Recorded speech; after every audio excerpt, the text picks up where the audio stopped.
Tiarko sudah hadir bersama kami, silakan Mas. Selamat pagi Mas Tiar. Terima kasih sudah hadir di studio Kompas TV. Nah Mas, kita akan bahas lebih lanjut mengenai hasil survei Litbang Kompas ini. Yang kita bisa lihat pertama di sini tentang indeks kepuasan kinerja ini ya Mas ya. Ada 80,9% responden mengatakan puas. Nah ini Mas Tiar bisa menjelaskan mungkin proses perolehan hasil survei ini seperti apa?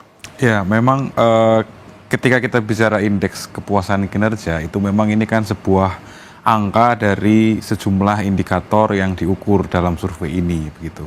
Nah, dari hasil survei, dari penghitungan indeks tersebut, memang ditemukan angka sekitar 80,9% responden yang mengaku puas ya terhadap kinerja pemerintahan Prabowo Gibran.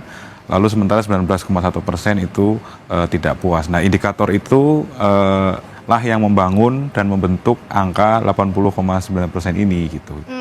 Faktor-faktornya itu seperti apa tuh Pak? Mungkin bisa jelasin.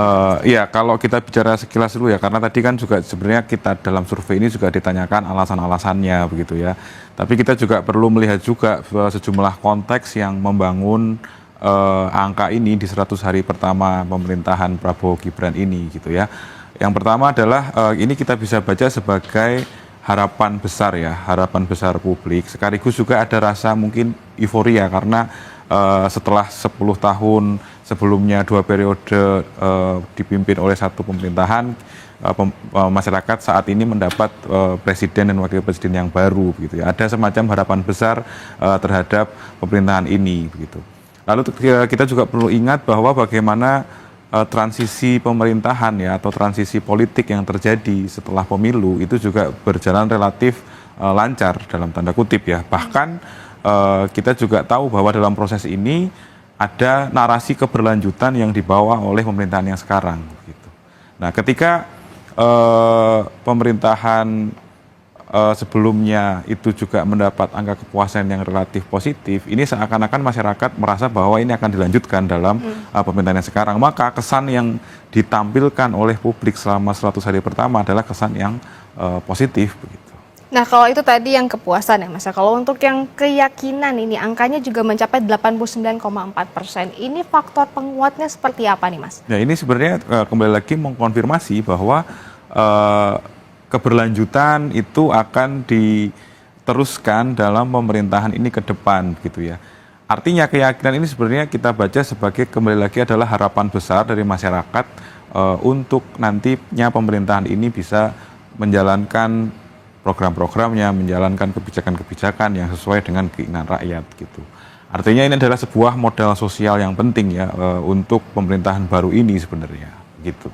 Nah ini kan selama 100 hari masa bekerja Prabowo Gibran.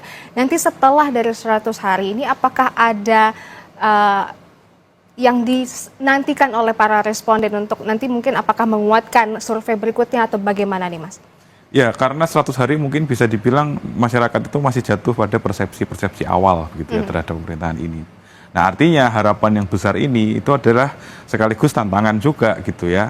Apakah nantinya pemerintahan yang akan berjalan ke depan itu tetap bisa menjaga atau menjalankan program-programnya dengan baik. Nah, harapan inilah yang perlu dijawab oleh pemerintahan Prabowo Gibran dalam hari-hari berikutnya, dalam bulan-bulan berikutnya hingga periode ini berakhir begitu. Nah, dalam perjalanan itu tentu akan ada survei-survei, tentu akan ada evaluasi lagi dan di situ kita bisa melihat bagaimana komunikasi politik dalam tanda kutip ya antara masyarakat dengan pemerintah ini bagaimana, apakah ada keyakinan atau kepuasan yang meningkat atau sebaliknya masyarakat masih menunggu program-program yang lebih baik begitu.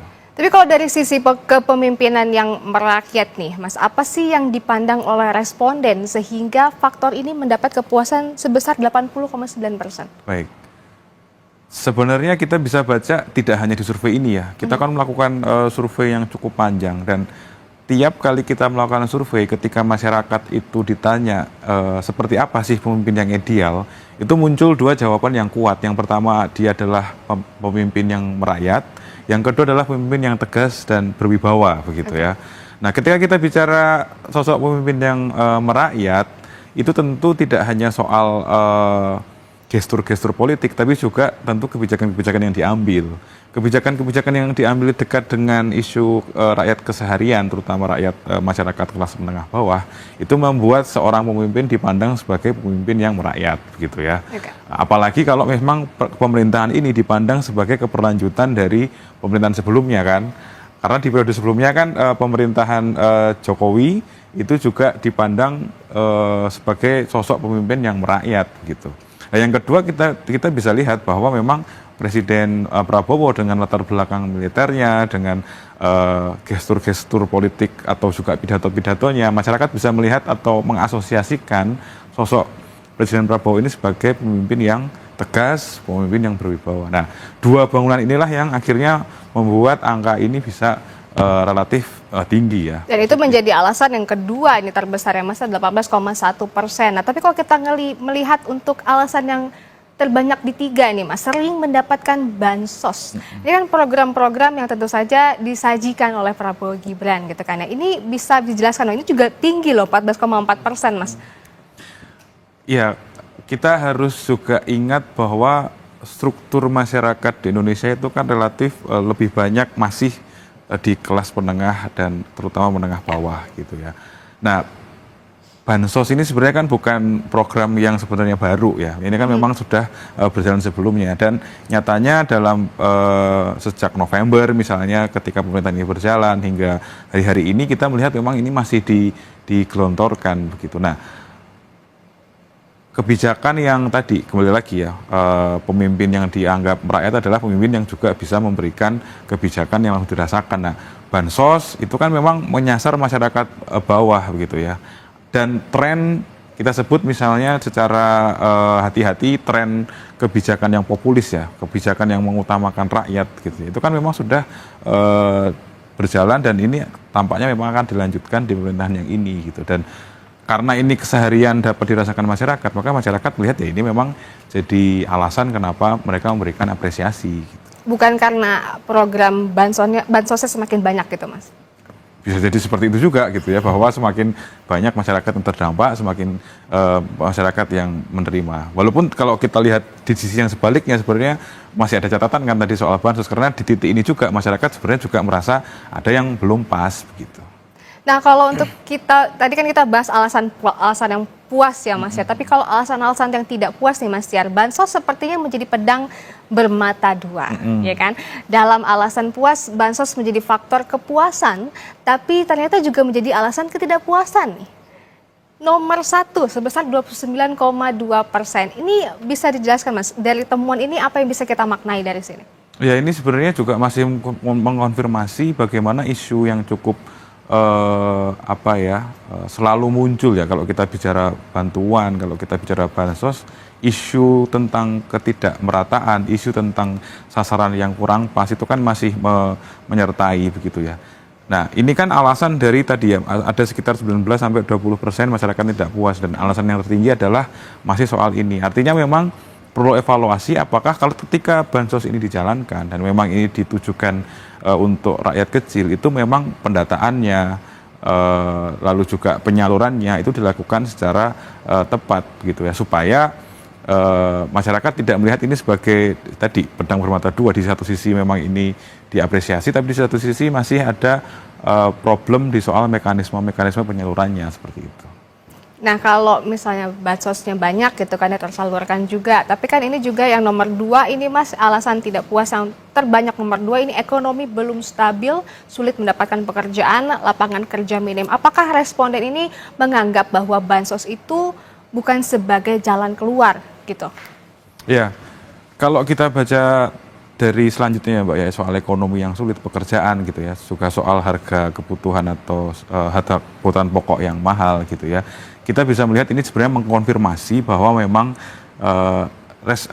responden survei ini kan mencerminkan populasi gitu ya, dan masyarakat kembali lagi masyarakat kelas menengah bawah itu memang sehari-hari berkutat masih dalam problem yang ini gitu ya. Problem yang real sehari-hari itu adalah soal bagaimana mereka sulit mendapatkan pekerjaan, karena tidak ada pekerjaan sehingga juga daya belinya berkurang, sehingga kebutuhan pokok dan sembako itu memang mahal gitu. Nah, ini yang membuat masyarakat memang menantang juga ya, atau men-challenge pemerintah supaya kebijakan yang oke, kalau mau bicara soal populisme, kebijakan dengan rakyat gitu ya, ya memang harus sampai menyentuh aspek-aspek yang ini juga begitu. Nah itu nyambung nih Mas ke alasan yang nomor 5 nih, tidak konsisten dengan janji kampanye. Apakah menyangkut dengan alasan yang ini? Ya sebenarnya ini relatif agak kecil ya angkanya, tapi memang tentu ada bisa dilihat ada indikasi bahwa memang sebenarnya tentu ketika pemilih atau ketika masyarakat memilih pasangan presiden dan wakil presiden ini ada harapan besar terhadap apa yang dijanjikan gitu. Tapi ketika ini masih walaupun relatif sedikit ya memang ada kemungkinan bahwa oh dulu janji seperti ini sekarang ternyata belum didapatkan. Tapi memang poinnya adalah bagaimana situasi masyarakat kelas bawah ini, kebijakan-kebijakan yang diberikan oleh pemerintah ke segmen masyarakat ini bisa dirasakan secara langsung begitu. Baik, kalau kita lihat dari alasan-alasan tidak puas ini semua ya Mas, apakah ini tuh akan menjadi indikator bagi pemerintah Prabowo Gibran untuk menggenjot di mana sisi-sisi yang mereka kurang begitu Mas? Ya, ini tentu kalau kita bicara tadi ya harapan yang besar, tentu kan ini juga di satu sisi menjadi tantangan. Betul. Nah tantangannya apa ya? Tantangannya ini gitu ya, tantangannya bahwa masyarakat ini tidak puas, masyarakat yang melihat masih memang ada catatan terhadap pemerintahan Prabowo Gibran itu memang catatan ini ditindaklanjuti begitu ya dan dievaluasi oleh pemerintahan di hari-hari ke depan. Gitu. Nah, selain itu ada juga nih Mas faktor penanganan hukum. Di sini ada korupsi, kasus kepolisian. Tentunya ini juga menjadi PR ya Mas, karena banyak kasus yang belum selesai segala macam. Ini bagaimana? Apa yang bisa kita maknai dari sini Mas? Ya artinya selain memang sebagian besar berkutat pada problem yang pragmatis dalam tanda kutip ya karena ini berkaitan dengan kesehatan hidup, tapi memang ada sebagian responden yang juga memberi catatan terhadap sisi yang idealisme bernegara gitu ya karena soal korupsi ini masih mendapat catatan gitu. Artinya masyarakat juga melihat bahwa tidak hanya soal kesehatan hidup yang perlu dipenuhi gitu ya, kebijakan-kebijakan yang populis itu, tapi juga bagaimana bernegara secara bersih gitu ya, itu tetap diperjuangkan oleh pemerintahan yang sekarang. Baik, terima kasih Mas Tiar, tapi jangan kemana-mana, kita akan kembali lagi.